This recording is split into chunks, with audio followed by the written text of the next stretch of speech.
एक तो मैं सबको ये रिकमेंड करता हूँ कि जो ब्रांड मार्केट में घी बेच रहा है, अगर वो मिल्क प्रोसेस करके नहीं बना रहा तो वो अवॉइड करना चाहिए। ये कंज्यूमर कैसे पता कर सकता है? उस ब्रांड का मिल्क पाउडर नहीं आता होगा। ओह! तो मैं तो यही एडवाइस करता हूँ कि सस्ते के चक्कर में मत जाओ। यही मेरा क्वेश्चन था हाँ, कि एज़ अ कंज्यूमर। आप अगर रिटेल प्लेटफॉर्म्स आते हैं बहुत सारे, I wouldn't want to name them, आपको दिख जाएंगे सारे।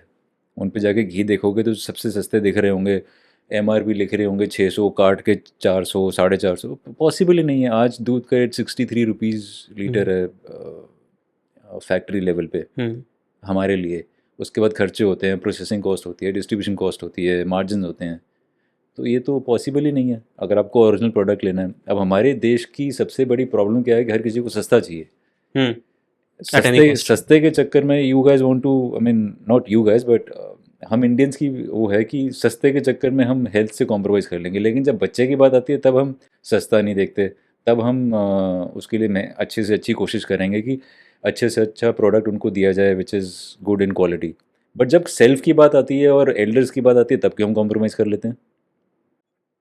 ट्रू। सर जैसे you has pointed out something very interesting कि 9:1 का रेशियो होता है।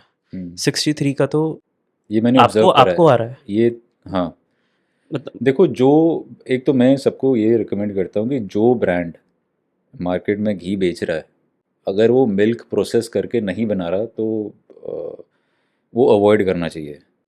ये कंज्यूमर कैसे पता कर सकता है? उस ब्रांड का मिल्क पाउडर नहीं आता होगा।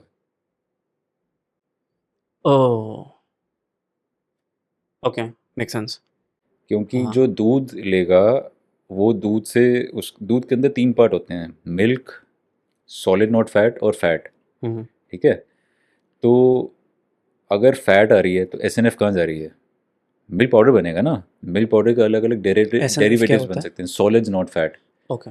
Protein content. हुँ, हुँ। तो वो प्रोटीन कंटेंट किस तरफ जा रहा है? या तो वो मिल्क पाउडर बनने में जा रहा है, मिल्क पाउडर से वो होल मिल्क बन सकता है, होल मिल्क पाउडर बन सकता है, डेयरी वाइटनर्स बन सकते हैं, डेयरी क्रीमर्स बन सकते हैं, वे पाउडर बन सकता है, बहुत सारी चीज़ें, चीज़ वगैरह बहुत सारी। अगर वो चीज़ें नहीं हैं उस ब्रांड में, हुँ। तो जाहिर है या तो मक्खन से बना रहा है या वो मार्केट से घी के टीन खरीद के बना रहा है। अब इस केस में कुछ अच्छे लोग भी होंगे जो जेन्युइनली अच्छा काम कर रहे होंगे, लेकिन वो एक दो ही होंगे। अगर 10 लोग आइडेंटिफाई करें उसमें से एक दो ही होंगे जो अच्छा करेंगे, बाकी 8 तो घटिया काम कर रहे हैं। मैं रिसेंटली मैंने घर के अंदर कुकिंग शुरू करी है और रिसेंटली मैंने खाना बनाना शुरू करा है। सो आई डोंट नेसेसरली अंडरस्टैंड कि घी की कॉस्ट क्या होती है। अब मैं जब 399 का घी देखता हूँ और उसके बाद मैं 1800 रुपये का घी देखता हूँ, तो मुझे उसके अंदर समझ नहीं आता। But just for my understanding and general users as well जो भी देख रहे हैं, 1 किलो घी बनाने के अंदर कितना दूध लगता है? अब मैं पहले उस पे आता हूँ कि 1800 वर्सेस 399 और फोर जी, नाइन्टी नाइन और जी, जी। 450। अब क्या होता है कि जो 1800 रुपीज़ पर केजी का बेचना चाह रहा है, तो पहले तो देखना पड़ेगा वो बी टू सी मॉडल पे काम कर रहा है, हुँ, from, sorry, D to C, direct to consumer. वो उसका एक छोटा सा डेयरी फार्म होगा, उसने हो सकता है 10, 20 या 50 गायें या एनिमल रखे होंगे। वो सारे के सारे उस वक्त दूध नहीं दे रहे होते। प्रॉब्ली 50-60% मिल्किंग साइकिल में होते हैं उस वक्त, और बाकी कुछ काफ होते हैं, कुछ हुँ। नॉन मिल्किंग साइकिल में होते हैं। तो और वो, एक तो अगर आप दिल्ली एनसीआर की बात करो, आसपास से कहीं से आ रहा होगा तो उसकी तो लैंड कॉस्ट भी बड़ी महंगी होगी। अगर लैंड उसका फ्री है, उसका पुश्तैनी लैंड पड़ा भी हुआ है, तो एनिमल कॉस्ट है।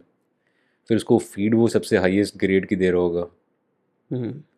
ठीक है, but then you need to see it yourself also, कि जो आजकल इंस्टाग्राम और सोशल मीडिया पे बहुत शुरू हो गए ना कि ये ए मार्केटिंग ऑफ एक द न्यू एज। एक किसान खड़ा करते हैं, नीचे 2 भैंस दिखाते हैं। हाँ, तो do you also need to, मैं तो ये बोलूँगा कि जिस दिन आप फ्री होते हो या जिस दिन आपको छुट्टी लेने का मन होता है, एक बार जाके देख के तो आओ फार्म पे हो क्या रहा है वहाँ पे। हो सकता है अच्छे भी हो और जेन्युइन हो, कुछ होते भी हैं जेन्युइन, हुँ। कुछ सिर्फ ब्रांडिंग कर रहे हैं ऐसे वीडियो शीडियो शूट करके। और तुम्हें क्या मालूम कि वो एक अच्छी क्वालिटी का 15 kg घी लेके आए, अच्छी क्वालिटी का, मैं ये नहीं कह रहा बुरा, और उन्होंने फिर से रीपैक कर दिया। हुँ। ये तो हो गई एक साइड। दूसरी साइड हो गई 1800 को जस्टिफाई करना, हो सकता है वो जेन्युइन भी हो उस, बिकॉज उसकी खुद की लेबर इन्वॉल्व हो रही है। अब उनमें और हम में क्या फ़र्क है? हम जिनसे दूध ले रहे हैं वो लेबर कॉस्ट नहीं इंक्लूड करते हैं, क्योंकि उनके घर के लोग ही लगे होते हैं, उनका मेन काम फार्मिंग है। Dairy farming is a support income for them. Farming के अंदर तो उनके पैसे आने हैं 6 महीने 8 महीने बाद, ट्रू। यहाँ उनको पैसे मिलने हैं हर 10वें या 11वें या 20 दिन के अंदर। तो ये तो उनकी जस्ट लाइक वर्किंग कैपिटल होती है डेयरी फार्मिंग, घर का राशन चलाने के लिए एक डेयरी फार्मर के लिए। ओके। तो उनको लेबर कॉस्ट नहीं पड़ती, वो लेबर कॉस्ट डेयरी फार्मर जो होता है वो उस पर जोड़ देता है अपनी मेन फार्मिंग में। घर की औरतें हैं, बच्चे हैं, वही काम कर लेते हैं, या आदमी लोग कर लेते हैं, वही काव डंग उठा लेते हैं, वही चारा दे देते हैं। अब यहाँ पे क्या होगा कि जो 1800 वाला या 2000 वाला या 1500 वाला, उसको स्पेशली लोग रखने पड़ेंगे, है ना। लेबर कॉस्ट है, फिर उसकी फीड कॉस्ट बहुत हाई जाएगी, वर्सेस एक विलेजर की जो फीड कॉस्ट है उसकी तो अपनी खुद ग्रो हो रही है वहाँ पे, और अगर नहीं भी है तो थोड़ी बहुत बाहर से भी खरीदनी पड़ रही है। या फिर अगर वो हमारे क्षेत्र का है तो कई बार तो हम ही उनके यहाँ at a subsidize rate feed देते हैं, उनको फ्री वेटनरी सर्विसेज देते हैं। इनको तो नहीं मिलेंगी वो सारी चीज़ें फ्री, तो इनकी कॉस्ट ऊपर हो जाती है। तो ये वाले जो D2C वाला कॉन्सेप्ट है ये हमेशा महंगा ही रहेगा, और इसमें to create a national level brand it is next to impossible in India. हाँ, आप एक रीजनल छोटा प्लेयर बन के रह सकते हो, वर्ड ऑफ माउथ से अपना उस एरिया में माल बेच लिया। आप सोचो पूरी दिल्ली कवर कर लोगे? नहीं, क्योंकि फिर इनको डिस्ट्रीब्यूशन कॉस्ट भी उतनी ही पड़ेगी। अगर 2 डब्बे या 5 डब्बे भी भेजने हैं और साथ में मिल्क भी भेजना है, तो एक वो स्कूटी के पीछे वो थोड़ा टेम्परेचर कंट्रोल करके करना भेजना पड़ेगा, तो वो कॉस्ट भी आएगी। तो that is why that is expensive. That's a very interesting thing, क्योंकि ये अब समझ में आ गया कि 1800 का है तो ये इसको आर्टिजनल वगैरह भी कहते हैं। हाँ, उसको अगर साइड में रखें, बट अगर आप उसको और हमारे वाले को कंपेयर करो तो जब खाना बन के आएगा you can not make any difference. और अगर आप उसकी न्यूट्रिशनल वैल्यू देखोगे या हमारी देखोगे तो कोई फ़र्क नहीं है, बस ये हम मास प्रोड्यूस कर रहे हैं। आपके पास इकोनॉमी ऑफ स्केल है। हाँ, got it. But sir, what is suspiciously cheap ghee? अगर मुझे फॉर अ रेफरेंस की, अगर कोई देख रहा है, कोई मुझे अगर घी खरीदना है, क्या 399 का घी अरे नहीं हो पॉसिबल सकता है? यार, नहीं हो सकता। तो वही मैं पूछ रहा हूँ कि कितना किलो मिल्क कितना लगता है 1 किलो घी बनाने में ऑन एवरेज? अगर हम नॉर्थ इंडिया की बात करें तो यहाँ पे जो मिल्क आता है उसके अंदर टोटल सॉलिड्स होते हैं, TS जिसको हम कहते हैं, वो इसमें भी 15% होते हैं। नुआंस है? हाँ इसमें भी इतना नुआंस है? नॉर्थ इंडिया अलग है। हाँ हाँ। Wow. So it totally depends कि किस जगह पे काउस ज़्यादा हैं, किस जगह पे बफेलोज ज़्यादा हैं, किस जगह पे वो HF ब्रीड्स हैं। HF गॉट इट, मतलब वो गॉट इट। जो मिक्स ब्रीड्स होती है ना, for which were imported from the Western nations, and then they were blended into our own cows। फिर उसका जो आगे बच्चे आए, फिर वो इंडियन क्लाइमेट के हिसाब से ज़िंदा रह पाए, उनका सीमन लेके यहाँ पे इंपोर्ट करते हैं। फिर वो मतलब it's a very long process. तो जैसे हम यूपी में बैठे हैं या हरियाणा बैठे हैं, यहाँ पे नॉर्थ में मिल्क पेमेंट करी जाती है on the basis of TS, total solids जो 15% होने चाहिए, ओके। 6.5 और 8.5। तो फिर भी तो 6.5% हो गया फैट और 8.5% हो गया SNF, बाकी सारा दूध के अंदर पानी होता है। ओके। उस 8.5% के अंदर से ही प्रोटीन्स निकलते हैं।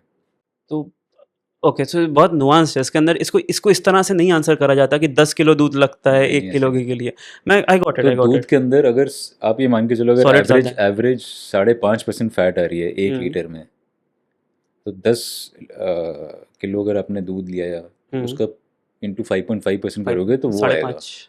हाँ, पेमेंट होगी ऑन द बेसिस ऑफ 6.5, लेकिन 6.5 जनरली नहीं आ पाता क्योंकि काओ बफेलो मिल्क मिक्स होके आता है। तो then we have to identify those places कि हम इनको सेग्रीगेट करें कि काओ मिल्क अलग लेके आएँ, बफेलो मिल्क अलग लेके आएँ, because there are some markets जिनके लिए हमें काओ मिल्क और काओ घी अलग बनाना पड़ता है, गॉट इट। खासकर एक्सपोर्ट मार्केट के लिए।